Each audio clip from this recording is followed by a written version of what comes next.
On the 30th of August 1983, Susan Eads was a 20-year-old vivacious brunette. She was an aspiring model who worked as a waitress at the Prickly Bear in Webster and also worked part-time at Charlie's Bar in Nassau Bay in Texas. She occasionally dabbled in DJ work where she could. Susan was last seen leaving her job at Nassau Bay that night and went to a place called Jason's Club. She left the club alone, and that was the last time she was seen alive again. The following day, her lifeless disrobed body was found in the brush in a ditch on an empty lot in Nassau Road 1 and Elam Street in Seabrook, Texas. She had been indecently assaulted and strangled using the bodysuit that she wore that night. Her car, which was a 1976 Chevrolet Monte Carlo, was found abandoned in the parking lot of the Gulf States Yachts Boat Store, close to where her body was found. Susan was wearing a Clear Lake High School class ring and a gold necklace on the night she went out, but the items were not recovered on her body or in her car. Her purse also went missing. Investigators kept her clothing as evidence from the scene, and witnesses said they last saw Eads alive at Jason's Club with an unknown man that had asked her to dance, but she declined. The Seabrook police worked up a composite sketch of the mysterious man. The sketch shows a suspect with a cowboy hat, hair that falls over his ears, a mustache that hangs past the sides of his lips, high cheekbones, and a pronounced chin. Then out of nowhere, a strange man would start calling Susan Eads' mother. Most times, he would hang up without saying anything. Then one day, he started to talk. The police were there to record the calls. The caller claimed that he had pictures of Eads and would show them to her mother. The man on the phone claimed that his name was Bill and that he lived in Houston on Telephone Road. He always hung up before the investigators could trace the call. He never actually made good of his suggested plans to meet with Eads' mother to show her the photos he had of Susan. Numerous leads were developed early on in the investigation, but ultimately the case turned cold. In 2017, they began looking into the case again. A profile of the suspect's DNA was created from the clothing of Eads. Officers believe that a man named Anthony Shaw may have been responsible for taking Eads' life. Shaw lived in the same area as Eads, and he was known to indecently assault his victims before strangling the life out of them. It was, however, discovered that Shaw's DNA did not match the DNA left at the crime scene. Investigators turned their attention to the FBI and genealogists for assistance. They spent months comparing the DNA to online ancestry profiles. A match came back to a distant relative, and the investigation that followed helped investigators hone in on Davis. In May of 2020, after an exhaustive investigation, it was confirmed that 35-year-old Arthur Lee Davis, a Vietnam veteran and local boat captain, took Eads' life. Not only did the DNA at the crime scene match his, but the 1983 composite looked strikingly similar to a photo the police obtained of Davis. It was confirmed that Arthur Davis passed away in a traffic accident in January of 1984, approximately 4 months after the attack and less than 1 mile from the spot where he took Eads' life. DNA research, including scientific examinations by the Texas Crime Lab, played a crucial role in bringing this case to a close.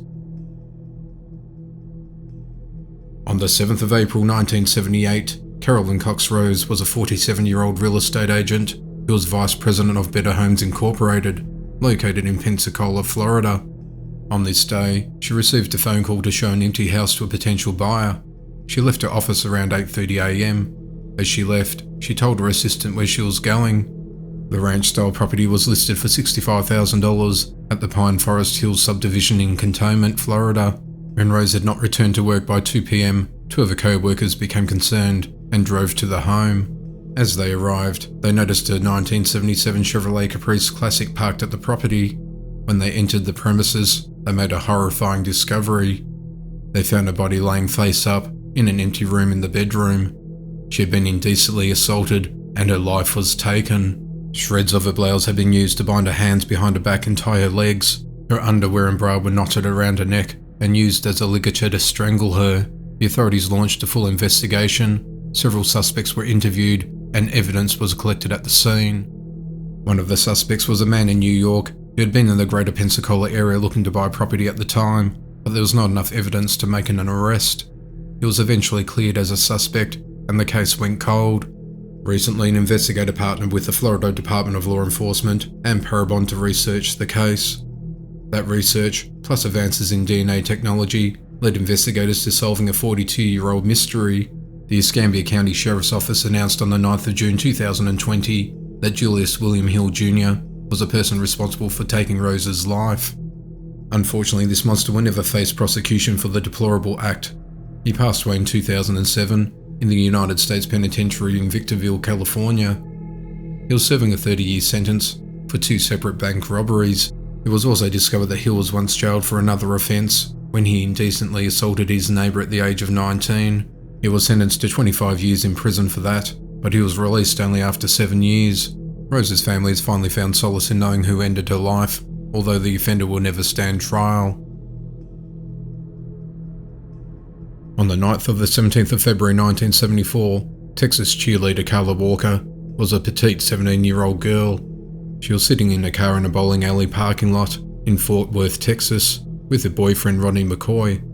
They had just attended a Valentine dance together at the Western Hills High School and had just used the bathrooms at the bowling alley venue. She was still in a prom dress and was sitting in the passenger seat, and he was in the driver's seat.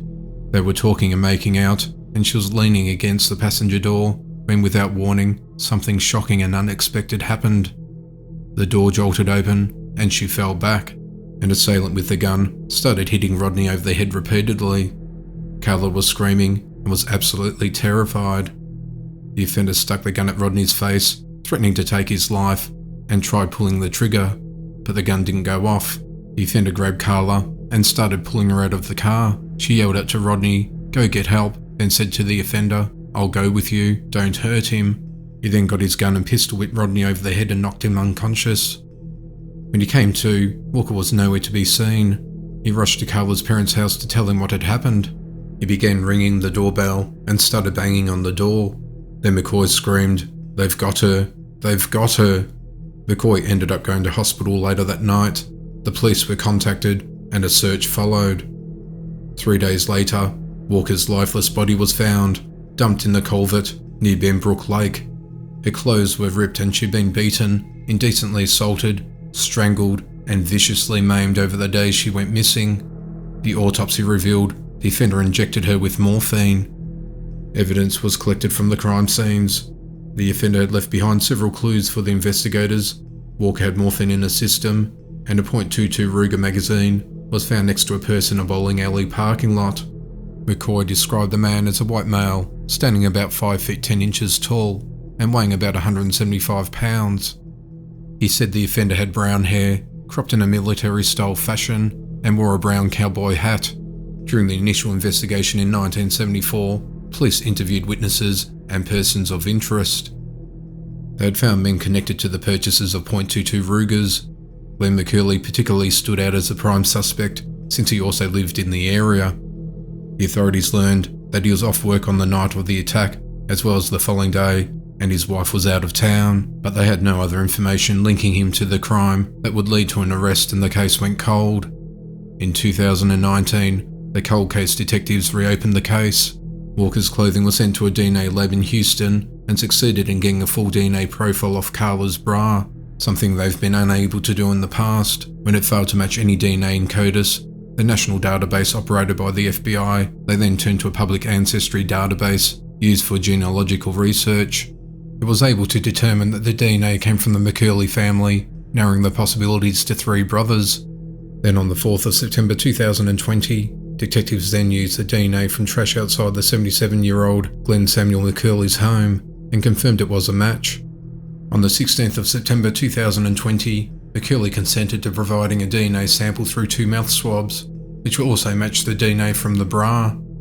On the 22nd of September 2020, McCurley was taken into police custody.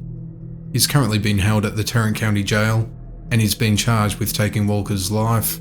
His bond is set at $100,000. The authorities noted that in 46 years, he'd never moved out of the area. He was married with 2 children at the time he abducted and violently and painfully ended Walker's life. McCurley was a truck driver who had previously spent time in prison for car theft.